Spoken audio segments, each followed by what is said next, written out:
Okay, Mr. Okudzeto Ablakwa, I know you have several issues. These are not all of them. I want you to put them directly to the Minister for Food and Agriculture, because he's joining us now on the phone. Would you be okay to put these questions directly to him so we can hear his answers? Absolutely. All right. If we have Mr. Bryan Acheampong on the line, good morning to you, sir. Good morning. Thank you so much for making the time to speak to us. We appreciate it. This is now a national issue.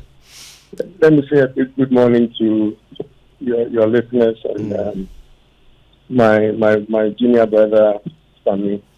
Yeah. Sammy, I sent you a message last week. You didn't respond. Okay. And I'm surprised.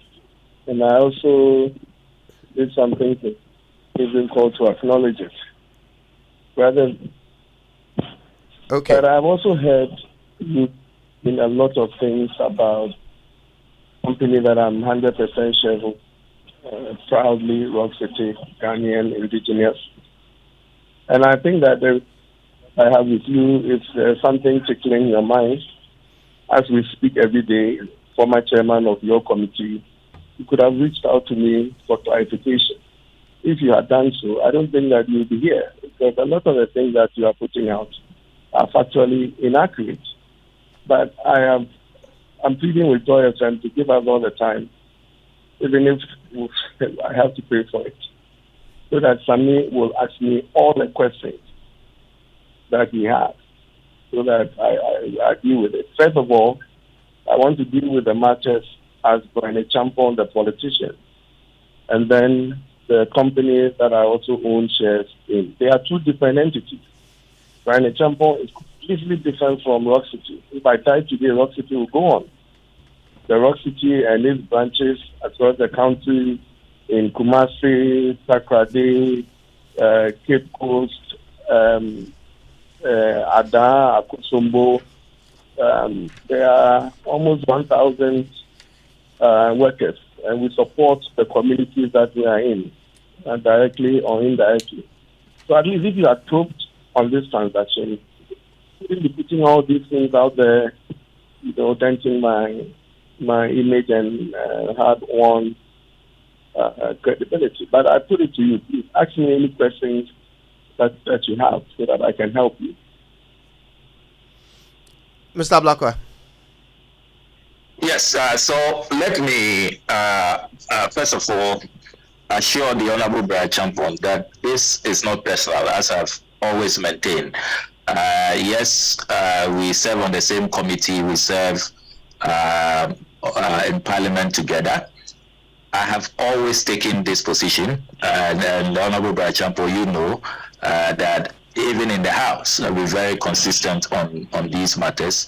And 16 years ago, when I took the Honorable Jacob Echebilamte to court, it traveled all the way to the Supreme Court. Indeed, the Supreme Court commended our effort for seeking to preserve that state asset he was trying to purchase. So, saying that I should have spoken to you directly and all of that, these are matters that are in the public interest, and matters that should not be handled at the personal level, and that's why I didn't think that these are matters that should be handled as friends.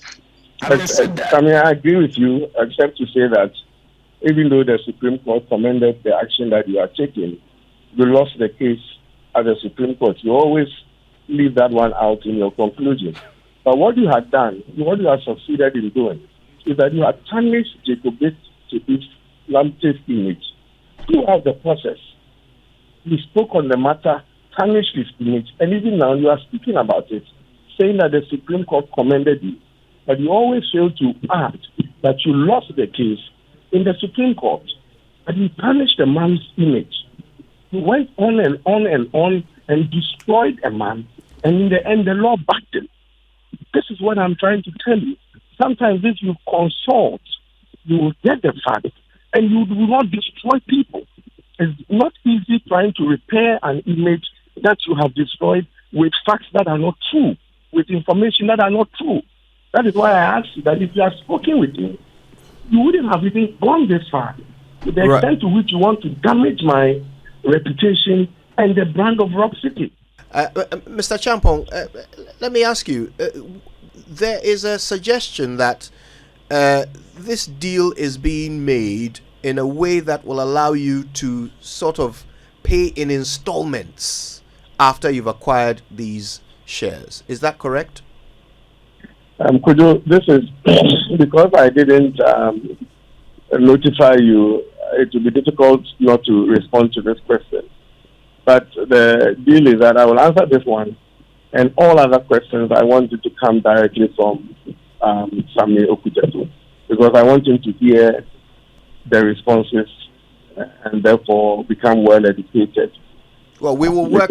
Yes, we're working. So I will answer the question. Yeah, thank you. First of all, there is a big difference between Bryan Acheampong and Rock City.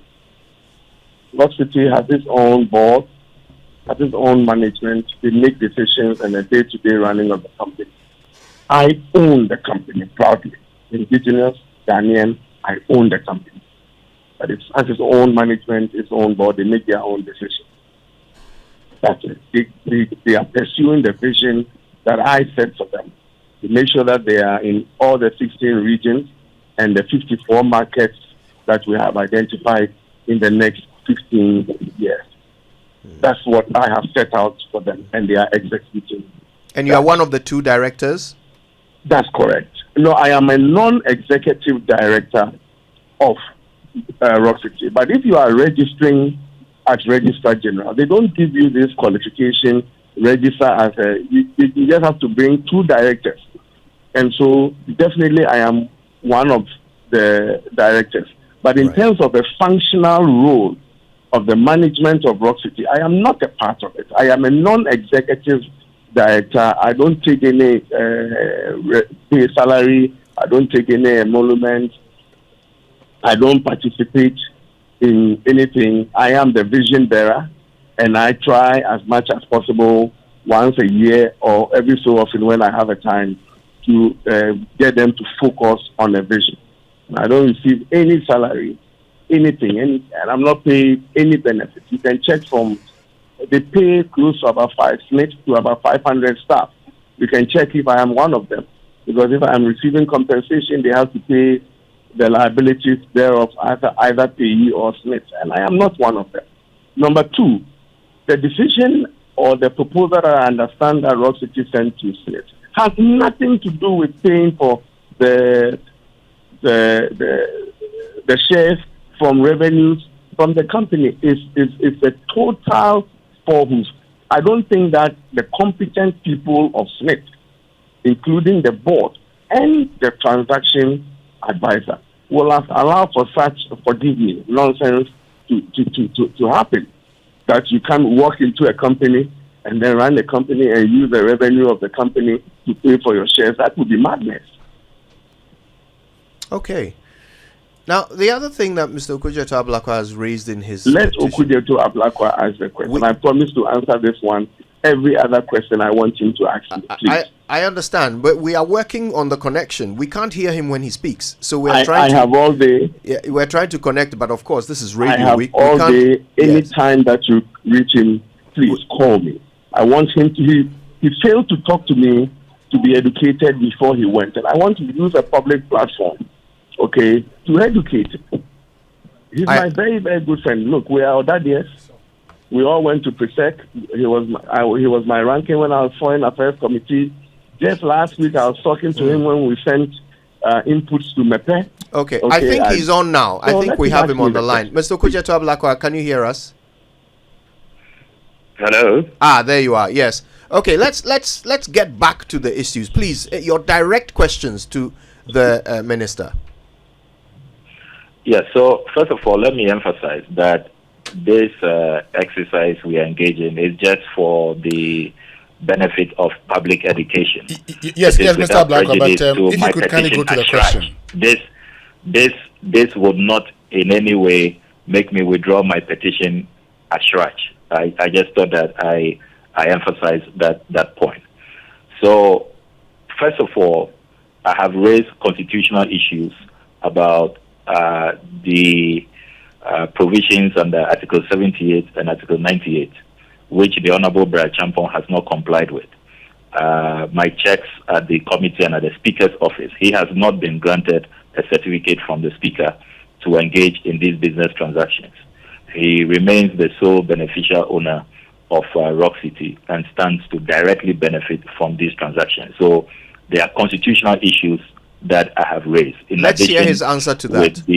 With the abhorrence that I think we must all have when public officials decide to annex state assets. So shall we hear his answer to that? That's the first issue. Yeah, let's hear his answer to that. Mr. Acheampong.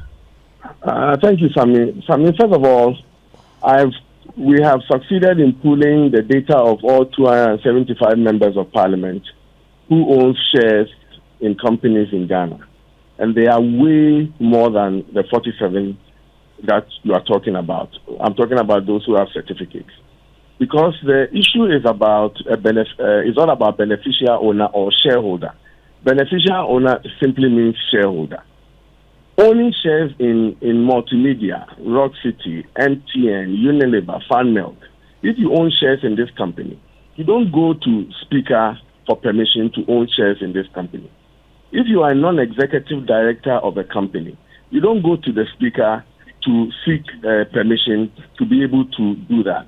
In the case of Rock City, I am a shareholder, 100% shareholder, and I was shareholder of this company before I became minister. And in Ghana, those who know Rock City know that it belongs to Bryan Acheampong.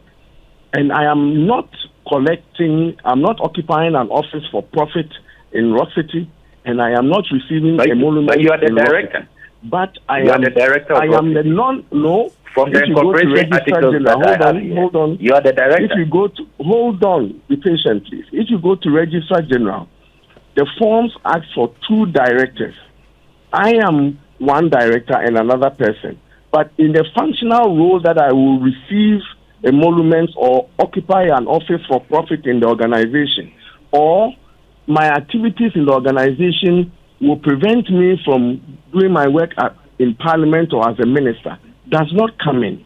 So being a director, as per Registrar General's documentation, and functioning as a non-executive director in the functional role are 2 different things. So, Sami, you don't, and I have all the list of the NDC MPs who own shares in companies but don't have certificates from the Speaker because of their roles in these organizations.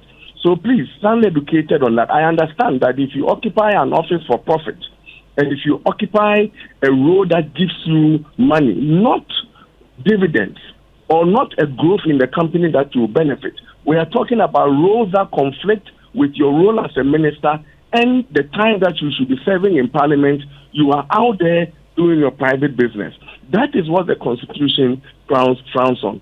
And in this case, Sami, I don't receive anything in terms of occupying any office to receive an incentive from Rock City. Yes, I am the shareholder. And there's nowhere that says that if you are a shareholder in any organization and you're a member of Parliament, you have to go to the Speaker and collect a certificate. That is not the case, Sami.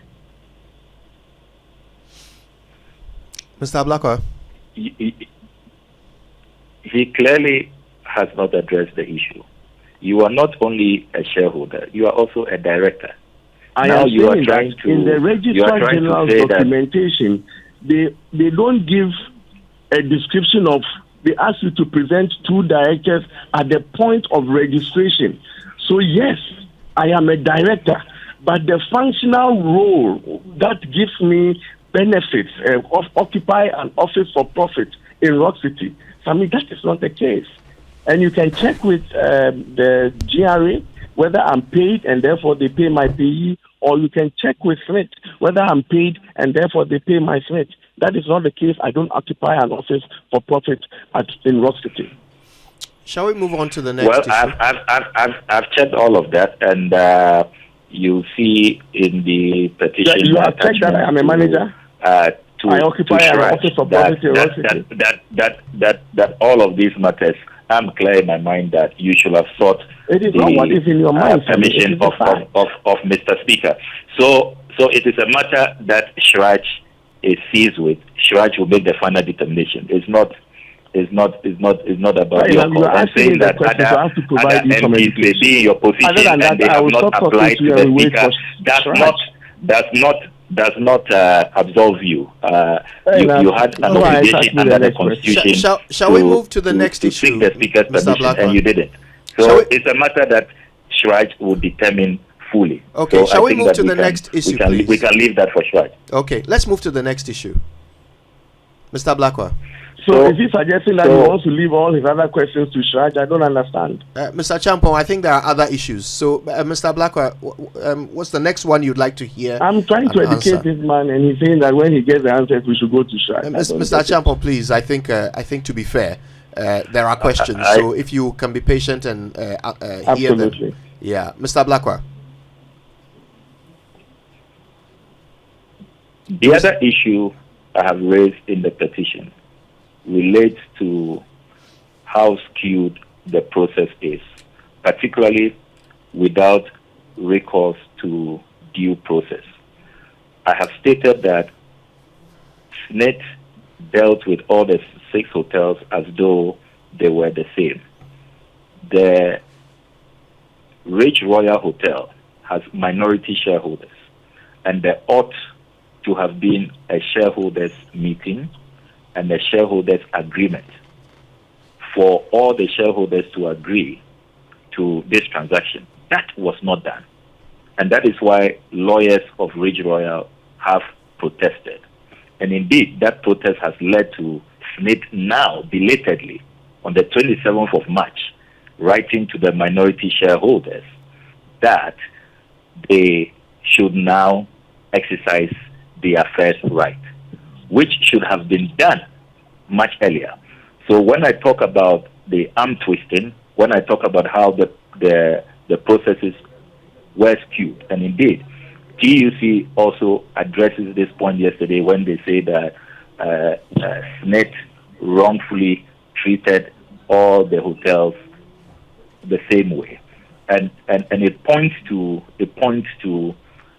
a clear abuse of office,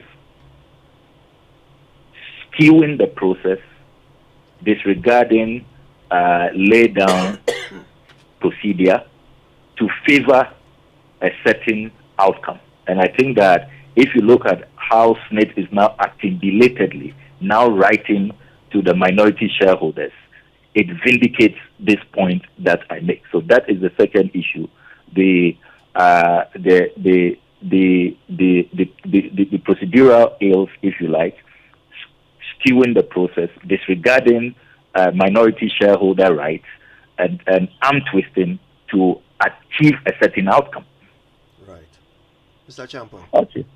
Thank you. This is a question that SSNIT must answer, and or Rock City must answer if they know anything about it. But, so far as I've been briefed, let me try and help me. First of all, the Ahoy Plaza that owns 5% of Ridge Royal. The Ahoy owns 5% of Ridge Royal. Now, in the shareholders agreement, it states that when they want to sell, it is Vanef, and Ahoy Plaza owning 4.9%. So there's the minority shareholders are two. There are two. Vanef and then Ahoy Plaza. So 4.9%. Okay, let me, so that the interview is short, let me use Ahoy as a proxy for the minority shareholders. Now, the Ahoy that... Actually, the Ahoys have only 0.3%. It doesn't the majority matter. shareholder within the minority as group a proxy is for minority shareholders. So allow me, please. The Ahoys that own the minority share, the shareholder agreement is in place. They have a shareholders agreement. And the shareholders agreement states that if SSNIT wants to sell, okay, they have to give them the first right of refusal. And that is in the shareholders agreement. So it is not true that there's no shareholders agreement. There is a shareholders agreement. And it enjoins... I have said that. I made reference to the shareholders agreement. I've said that. And it enjoins them to seek. Now, it doesn't stop SSNIT from looking for buyers or strategic partners for their shares. They can... The only time they will infringe on that rule if they go and sign a deal with Rock City, okay, or any other organization without giving the Ahoy the first right of refusal. And so I am looking for, if I'm SSNIT, I am looking for a buyer. I have one, but I'm not signing a deal with them. I go back to my minority shareholder and say that, look, my guy, this is my offer that I am putting out. Are you interested? If today there are minority shareholders say that they are interested in SSNIT's offer that they gave them, there will be no deal with Rock City. There will be no deal with Rock City. And that is why I told, and you have a copy of the letter, SSNIT wrote to them that I want to sell my shares, I have a buyer, but you and I have an agreement that says that I have to give you the first right, and within 45 days, if you don't respond, I can now go and take the buyer. And that is exactly what SSNIT has done. It doesn't stop them from going out there. So what if they went to the Ahoys and then asked them to buy and they cannot buy? Are they now going to start the process? So whether they started the process before and they started the process after, what is important for me is that at least they notified them, they triggered the agreement between the two of them, okay? And it is only when they are not able to fulfill that arrangement is when they can come back to their now new buyer and say that, okay, we now can go ahead with the deal. So that is what the transaction is, Sammy. Nothing has been infringed. The way I have been briefed and the way it has been presented, nothing has been breached. They have written to them. And if they want to take it and they take it, there will be no deal. In fact, I don't know how the Ahoy in this case got the 5%. We can always go into that, the processes that led to. But there definitely was a shareholders agreement or some form of agreement that led them to get that 5%. So, Sammy, nothing has been breached. Nothing has been signed. When the minority shareholder, the Ahoy, refuse to pick up the offer, SSNIT has the right to go anywhere to look for buyers. Mr. Ablakwa. So it is not for the Honorable Bryan Acheampong to determine that there has been no breach.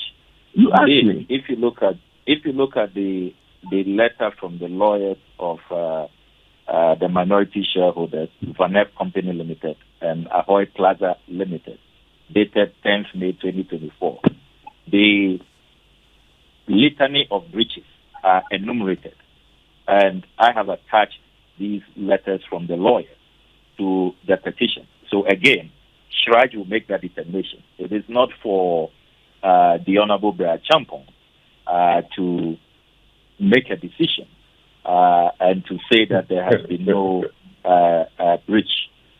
If you look at the letter that I am referring to, you see that the lawyers for Valuation Company Limited and Ahoy Plaza, they state emphatically that, for example, further to our client information, on the 12th of March 2024, a meeting was held with the head of investment at SSNIT, Patience Owusu, where our client informed the SSNIT representative that they would buy SSNIT shares and so the exercise to sell off SSNIT hotels should exclude the Ridge Royal Hotel.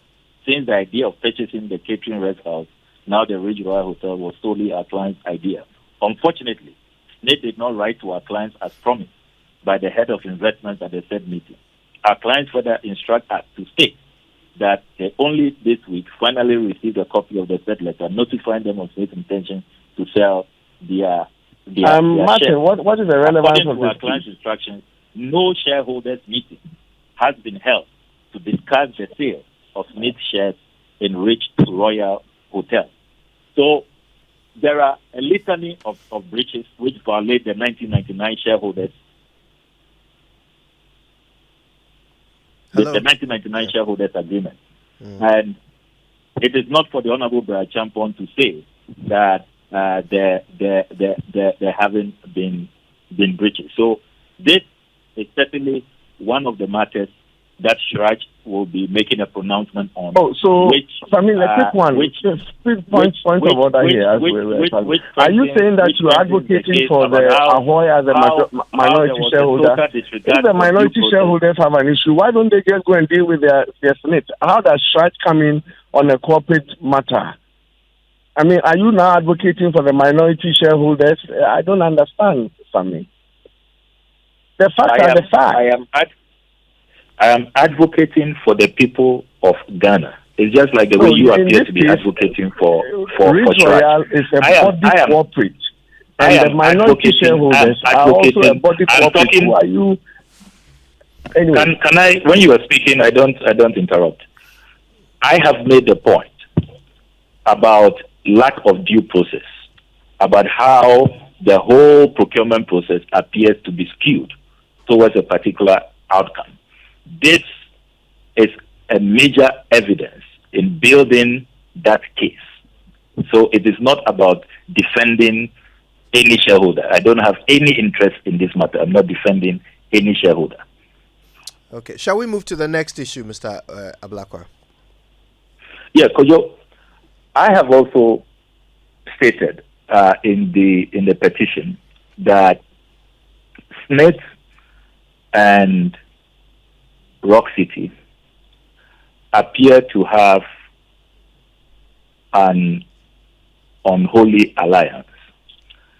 If you pay regard to the transaction in 2022, where SSNIT offloaded 25% of its shares to Rock City in the Grand Regency Hotel, and you observe what happened in that transaction, how Rock City was not made to pay the actual value of the 25%.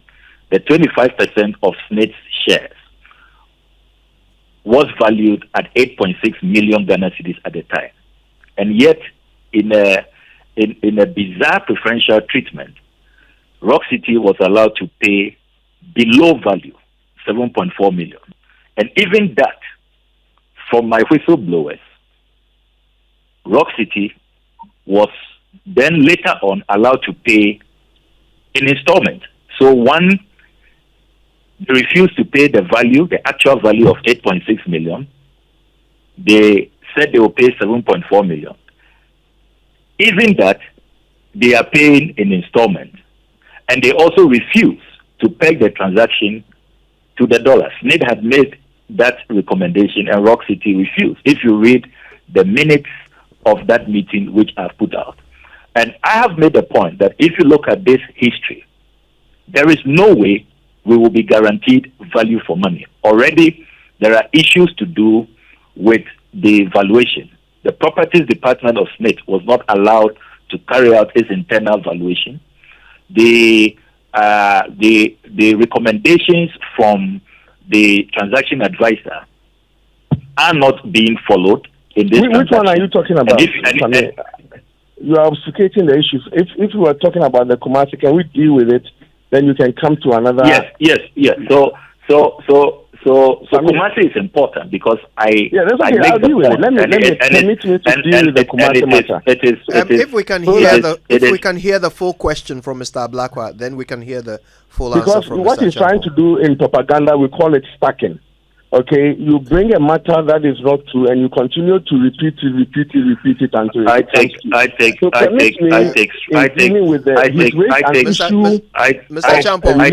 exception to that. You are on the same platform. You will have the opportunity to respond. So please bear with us and let's hear the full submission of Mr. Ablakwa. Then we'll hear the full response from you. Okay. So Mr. Ablakwa, please complete your point. So Kojo, I'm talking about the Kumasi transaction, the Grand Regency Hotel transaction, and I have the offer letter of Rock City dated 14th April 2022, paying below value instead of paying 8.6 million.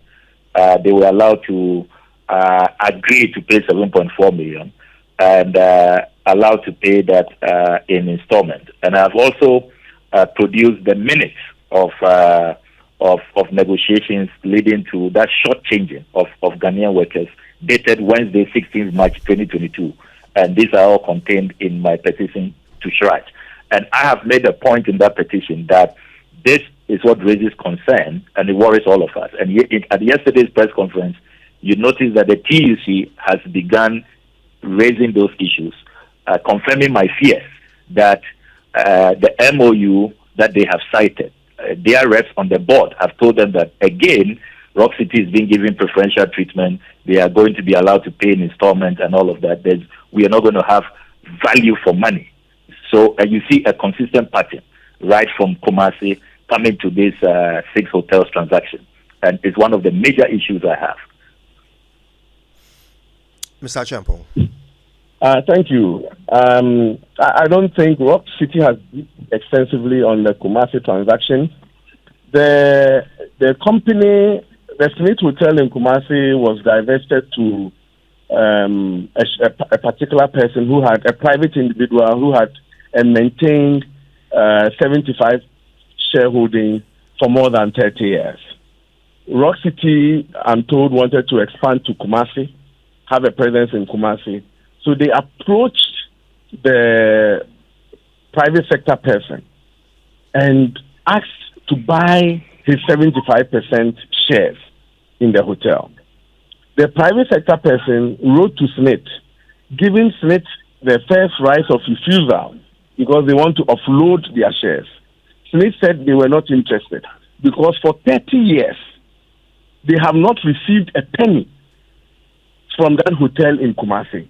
Pensioners have not received one kobo, one peso from that facility in Kumasi. So they are not interested in buying the 75% shares.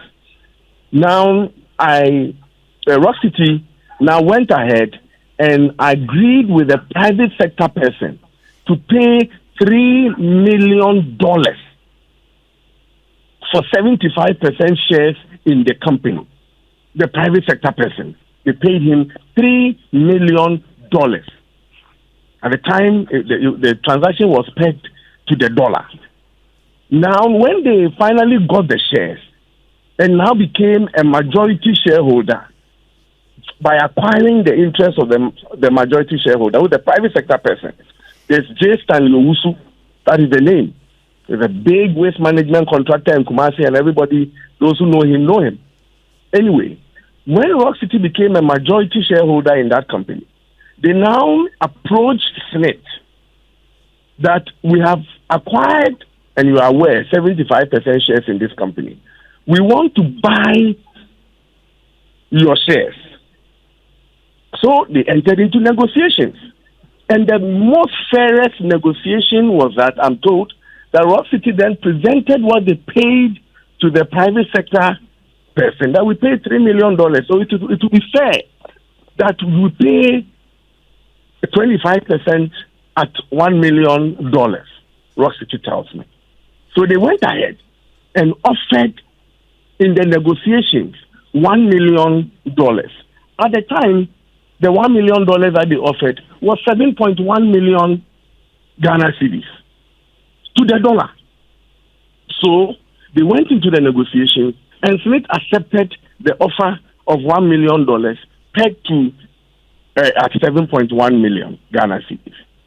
Then when SSNIT, after 2 months, when they wrote to Rock City, the figure had moved from 7.1 to 7.4 because the dollar rate had increased at the time. They said, the Rock City said, in the letter that Sami Okudzeto is holding, he says that we negotiated at 7.1, but in writing to us, you have increased it to 7.4. But notwithstanding, we accept because they knew the background that SSNIT had pegged it to the dollar.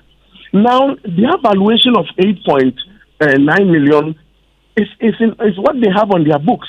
But notwithstanding the value that you have on your books, if you want to sell an asset, you go and negotiate.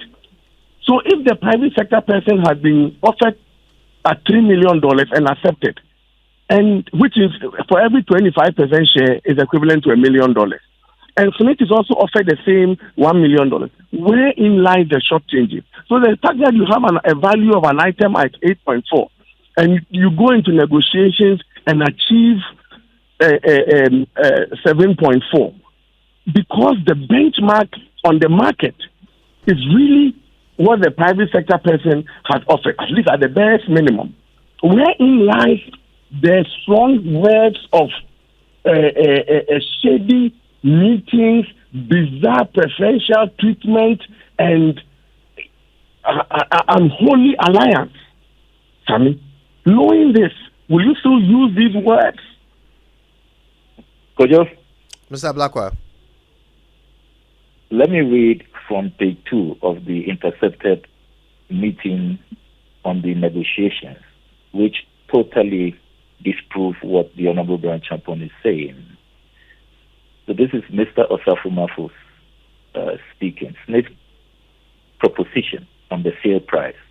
Mr. Osafumafu stated that the trust had an independent valuation done, and the value of the trust, 25%, was 8.6 million Ghana cedis. Consequently, SSNIT cannot accept RCG's offer of 5.6 million for SSNIT's 25% equity stake. An agreement has been reached between RCG's proposed offer of 5.6 million and SSNIT's proposed sale price of 8.6 million. So you see from this minute that Mr. Osafumafu, who was then Deputy Director General for IDD, confirming that the actual value is 8.6 million. Bryan Acheampong's Rock City refused to pay this actual value. And that's why I insist that Ghanaian workers were shortchanged. We lost at least 1.2 million. You didn't pay the actual value, and that is why all of us are concerned, including organized labor. Again, come to the 6th paragraph of this document, when the Honorable Bryan Acheampong suggests that they did this transaction dollar denominated. It is not true. Let me read from the 6th paragraph. Mr. Samuel Chum, at the time was General Manager of SSNIT. He has retired. This is what transpired at the meeting. Mr. Chum followed with a suggestion that the sale price should have been in United States dollars and pegged at the current dollar rate to the cedi. This was declined by the RCG team and Rock City. This is the minute. So again, to claim that you did Ghanaians some favor and this was an above board transaction and you paid a fair value, the documents do not confirm those claims you are making. And that is why I insist that they didn't only have one negotiation meeting. You see, there were several negotiations, and you only have 1 minute of the meetings. There was a lot of back and forth in letters. Hold on. How do you know what I have? How do you know what I have? No. I have been how do you know what I have? That if you go to, I challenge you. I also have. And I want the whole world to go to SSNIT. If you allow me, on. I want the final letter. The final letter that Rock City wrote to SSNIT on this matter. You did not pay the real value. You didn't. You didn't pay the 8.6 million, which is the actual value of SSNIT's 25% share. We have just about enough time to hear Mr. Acheampong's final response to Mr. Okudzeto Ablakwa. We have less than 2 minutes to go. So, Mr. Acheampong, I'll give that to you to respond to Mr. Ablakwa's point there. Very well. Kojo, Rock City tells me, and SSNIT confirms to me, that they had several negotiation meetings. One of the minutes is what Mr. Okudzeto has. In the final negotiations, that they reached an agreement. The agreement is what Rock City fulfilled. And for an asset that for 30 years has not returned 1 cedi to SSNIT pensioners, it is of value to SSNIT that they check out of that transaction. Nobody was shortchanged. And I put it to Sammy that if you do and write to information to SSNIT, you will find out that the value of 8.6, as said by Sammy, Osafo came to a meeting with a negotiation figure. But the real value of the transaction, through right to information, you will find out that it was much lower than the $1 million that at the time they received. And that is a fact. If it is a fact, you should be telling us, not asking me to go and do a right to information request. Look, I have all the documentation on this matter. You didn't say the actual value. You are just adding things together and trying to destroy me and trying to destroy the brand of Rock City. It's most unfair, it's un-Ghanaian, and you should stop it. If you have issues with a corporate entity, ask questions. I will never, and nobody should stop you if it has to do with the national interest. But for me, in the tangent that you are going, it has nothing to do with that. I am a politician. I have thick skin. I will deal with it. Okay? But note that you are not speaking the truth, and that is unfair, and Shrag will confirm all these things to you. Gentlemen, let's make time to continue this conversation tomorrow. Our time has run out completely. We have to move now to a live event that we are covering. But if you can both promise that we will continue this matter tomorrow with ample time for all issues to be raised, all evidence to be presented, we would love to do that for the benefit of the Ghanaian people who have been listening to you this morning. So Mr. Bryan Acheampong, Minister for Food and Agriculture, Mr. Samuel Okudzeto Ablakwa, Member of Parliament for North Tongu, I thank you both very much for your time. We shall continue this tomorrow.